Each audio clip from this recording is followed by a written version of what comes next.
आज माझ्या बच्च्याचा बड्डे असल्यामुळे आम्ही सकाळी सकाळी पानेगावला जाण्यासाठी निघालो. रस्त्याने निघालो तर वातावरण एवढं छान वाटत होतं, फ्रेश वाटत होते, कारण की कालपासूनच नेमकी पावसाला सुरुवात झालेली होती. म्हणून ढग आलेले होते, थोडंसं ऊन आणि थोडंसं शिराळ. त्यामुळं प्रवासाला सुद्धा काहीच वाटत नव्हतं, उलट एन्जॉय करणं सुरू होता. मस्त फास्टमध्ये निघालो आणि ते एका ठिकाणी आम्ही गाडीत पेट्रोल टाकून घेतलं. तर तिथे मी कॅमेरा चालू केलं की ओवीचं लगे हाय करणं सुरू होतं. तिला आता जवळपास सगळंच लक्षात येऊ राहिलं. त्यानंतर आम्ही म्हणजे मला ओवीचे पप्पा अर्ध्यात नेऊन सोडणार होते आणि तिकडून माझा भैया घ्यायला येणार होतो. मग एका चहाच्या दुकानावर थांबलो, तिथं माझा भैया मला घ्यायला आलेला होता आणि ओवीचं मात्र तिथे सुद्धा माती खेळणं सुरू होती. तिथे मस्तपैकी चहा घेतला आणि ओवीचे पप्पा इथे असे मोबाईल पाहण्यात बिझी होते. त्यानंतर ओवी त्या जे चहावाला भैया होता का त्याच्याकडे जाऊन गेली, कारण की तिला ओळख पण नव्हती लागत. त्याला मामा मामा करत होती आणि त्याने सुद्धा तिला उचलून घेतलं. त्यानंतर परत आम्ही पानेगावच्या रोडने लागले आणि ओवीचे पप्पा रिटर्न संभाजीनगरला गेले.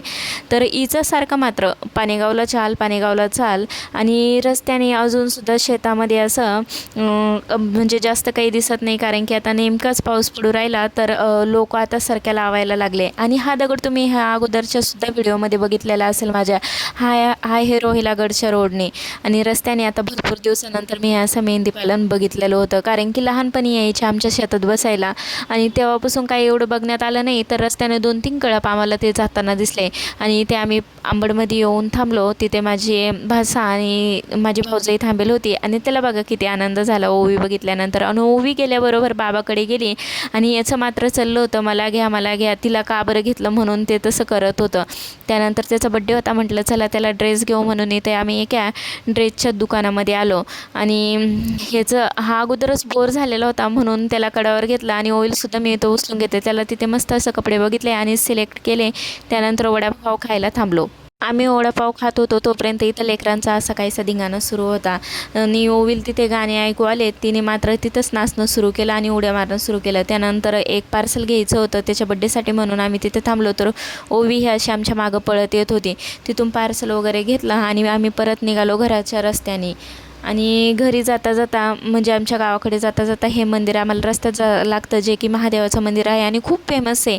लोक इथं खूप दुरून दर्शनासाठी येतात आणि त्यामुळे आम्ही दुरूनच दर्शन घेतलं, कारण की थांबायला टाईम नव्हता. दर्शन वगैरे घेतलं आणि आम्ही आलो फायनली घरी आल्यावर ओवीचं हे असं इकडे तिकडे बघणं चाललं होतं आणि हा माझा छोटा भाऊ आणि ओवी त्याला मामा म्हणून चाललं होतं. ओवी गेल्याबरोबर लगेच आईच्या गळ्यात पडली आणि तिला खरंच खूप आनंद झाला. आणि इथे माझी आजी बसलेली होती आणि जे पार्सल मी म्हणत होते ते हे पार्सल बड्डेसाठी डेकोरेशनचं मागवलेलं होतं त्यांनी आणि ते इथं आम्ही ओपन केलं. त्याच्यात खूप सारे बलून, खूप सारे डेकोरेशनचं सामान आणि बलून फुगवणारा पाईपसुद्धा आलेला होता. त्यानंतर आम्ही ते बलून वगैरे असे फुगून घेतले. म्हटलं चला आता जेवढं लवकर होईल तेवढं डेकोरेशनला लागू म्हणून इथं बलून वगैरे फुगून घेतलं आणि ओवीचं इथं मध्ये खेळणं सुरू होतं. त्यानंतर असं आम्ही फायनल डेकोरेशन केलं. डेकोरेशन कसं वाटलं मला नक्की कमेंटमध्ये सांगा. आणि लाईटीचं मात्र ये जा सुरू होतं, कारण की वातावरण पावसाचं होतं त्यामुळं मग लाईट येत जात होती.